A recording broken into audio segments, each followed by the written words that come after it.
हामी पशुपति जाँदैछौँ अनि हामी त पुरै फ्यामिली नै जानुभएको अरू चाहिँ अगाडि हिँडिसक्नु भएको छ मम्मीहरू आउनुभएको थियो नि त अनि त्यही भएर मन्दिर दर्शन गर्नलाई जान लाग्यो देखाउँछु मन्दिर र भन्नुभएको भ्यूहरू पूजा गरेको सबै यसपछि खाली छ कि गाडी अब चाहिँ हामी गाडी छोरी ठाउँमा आउनु लागेको छौँ गाडी गरेर जान्छ यो क्रस गर्दैछ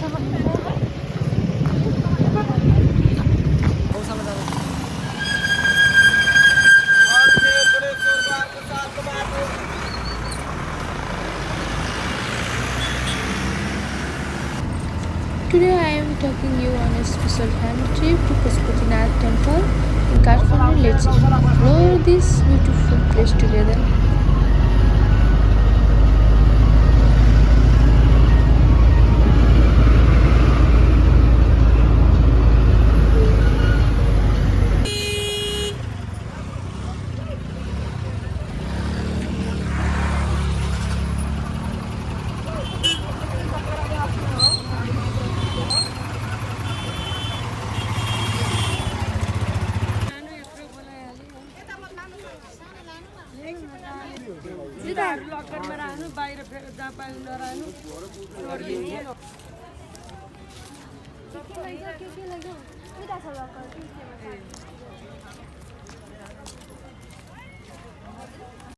यो मन्दिर भगवान शिवको एकदम पवित्र र ऐतिहासिक मन्दिर हो।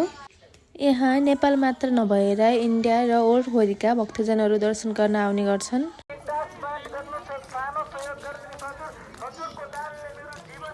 पशुपतिनाथको इतिहास हजारौं वर्ष पुरानो छ। यहाँको आर्किटेक्चर, पुरानो मूर्तिहरू र ट्रेडिसनल रिचुअलहरूले हाम्रो पुरानो कल्चरहरूलाई जीवित उदाहरण देखाउँछ। मन्दिरको इन्भाइरोमेन्ट एकदमै शान्त थियो अनि यहाँ चाहिँ मानिसहरूको एकदमै दर्शन गर्न आउने मानिसहरूको एकदमै भिडभाड पनि थियो।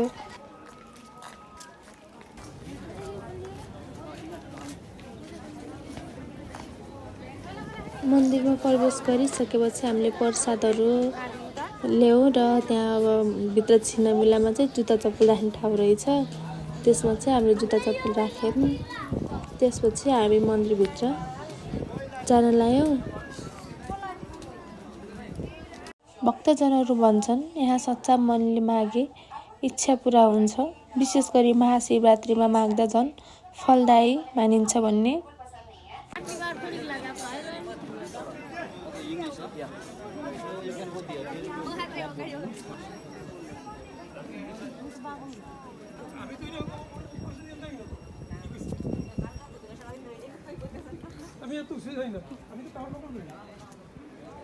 पशुपतिनाथ मन्दिरको इतिहास धेरै पुरानो छ।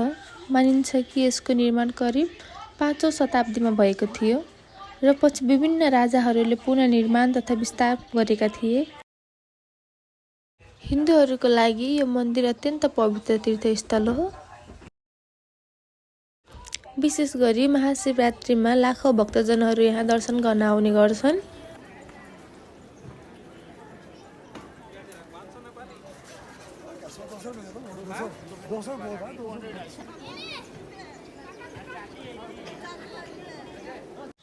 मन्दिरको मुख्य संरचना प्यागोडा शैलीमा बनेको छ। मन्दिर परिसरमा धेरै साना मन्दिर, आश्रम र साधुहरू देख्न पाइन्छ। मन्दिर बिहान 4 बजेदेखि बेलुका 7 बजेसम्म खुल्ला हुन्छ। यहाँको बिहानको आरती र बेलुकाको आरती धेरै नै विशेष हुने गर्छ। मन्दिर दर्शन गर्न आउँदा मुख्य गरी लर्ड शिवको मन्दिर, बागमती रिभर किनारमा हुने अन्त्येष्टिक संस्कार, साधु सन्तहरूको जीवनशैली, साना साना मन्दिरहरू र ऐतिहासिक मूर्तिहरू देख्न पाउनुहुनेछ।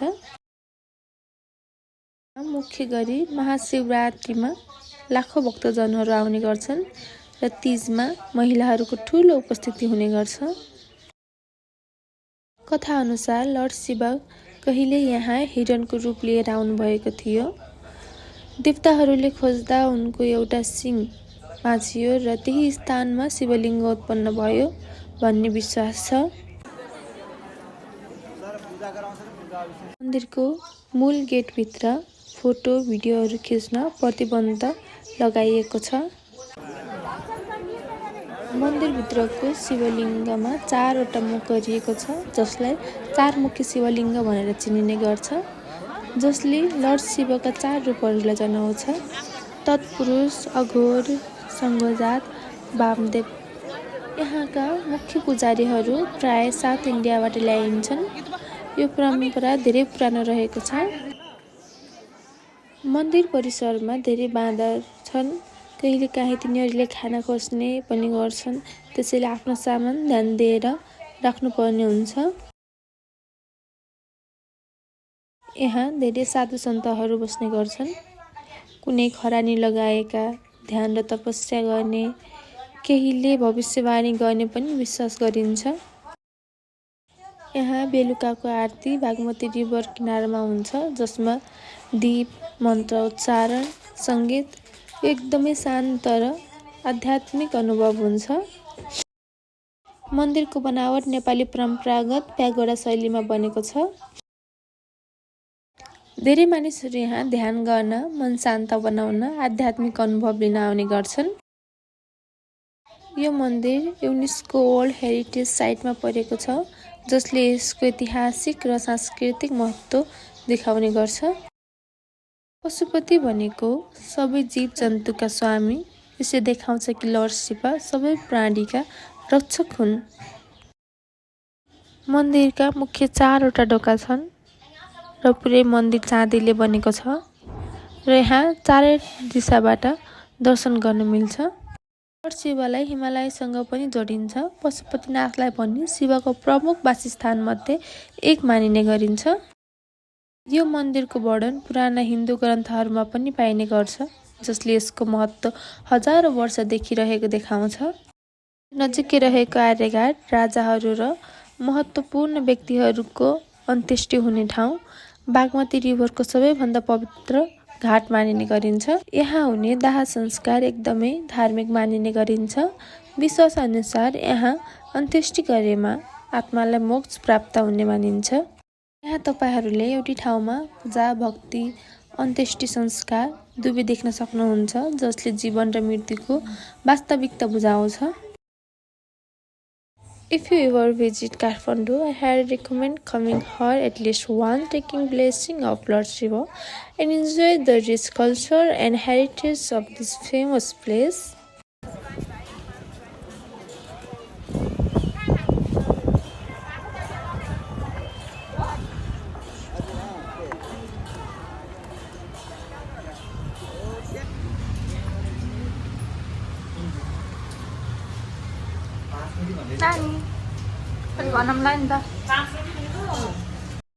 मन्दिरको दर्शनपछि चाहिँ हामी बाहिर निस्केर खाजा खान लाग्यौँ।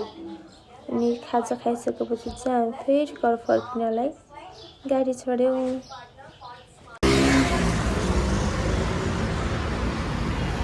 जाने गाडी आउने क्या खास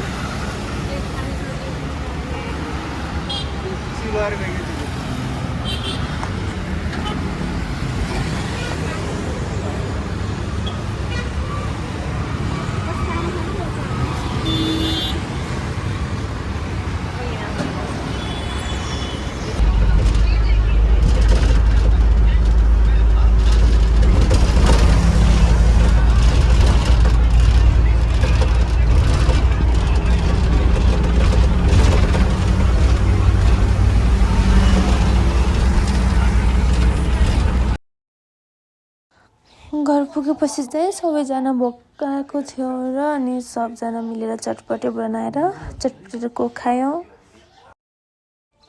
आजको हाम्रो पशुपतिनाथ टेम्पल भिजिट यतिकैमा एन्ड गर्छु। If you enjoy this vlog, please don't forget to like, share and subscribe to my channel. See you in the next vlog. Her her Mahadev, bye bye.